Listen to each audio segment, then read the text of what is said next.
All right, our next section, we're going to talk about skills that I briefly mentioned in the last one.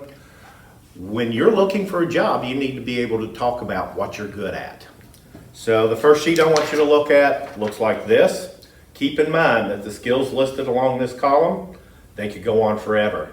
I've listed these because I know you all possess some of these skills. I'm not going to walk through all of it, but I want to touch on the first one, teamwork. If we were in class, I would ask you, who's part of a team?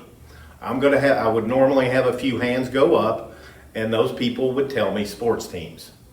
But I want you to think about a team like this.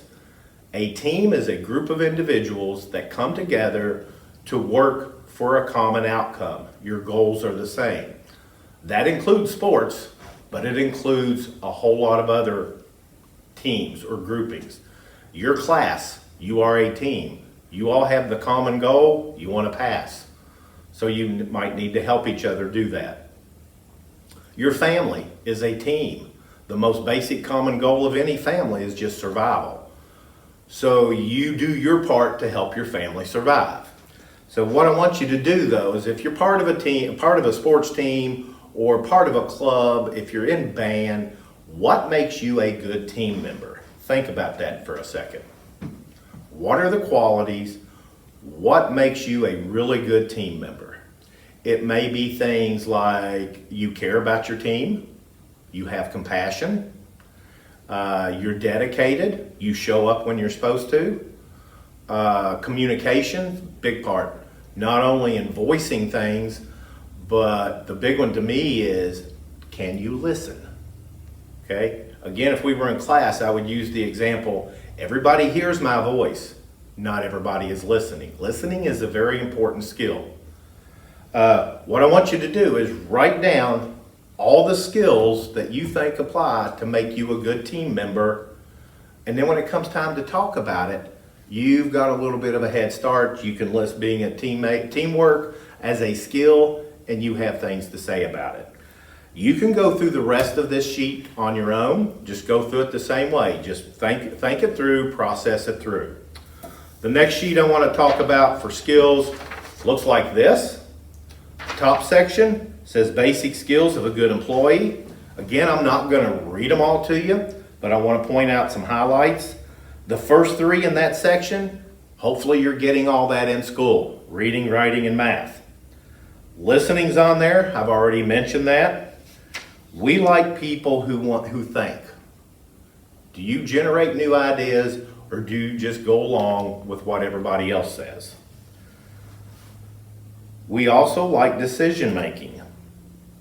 When you have to make your mind up, can you make your mind up? And what's the process you use to make your mind up?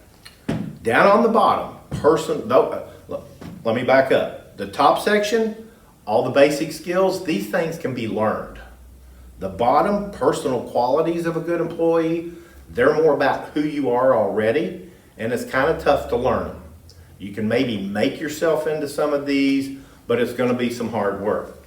This is, as an employer, what I look for. I want a motivated individual. I want somebody who's ready to come to work and go to work. I don't want to have to kick them in the seat of the pants every day to get them started.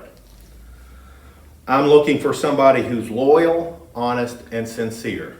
They will support the company, they will support their coworkers, they will support me.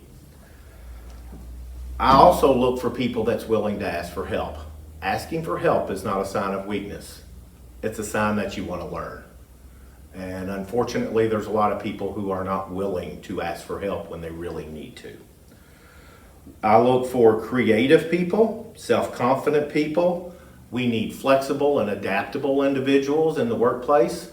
They have to adapt to the way we do things oftentimes. It's not going to be like home where you're used to a routine. Your routine's going to have to change.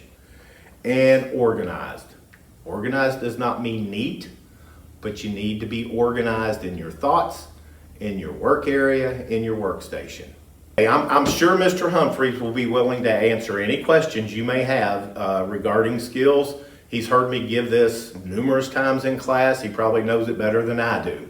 So if you have any questions, reach out to Mr. Humphreys.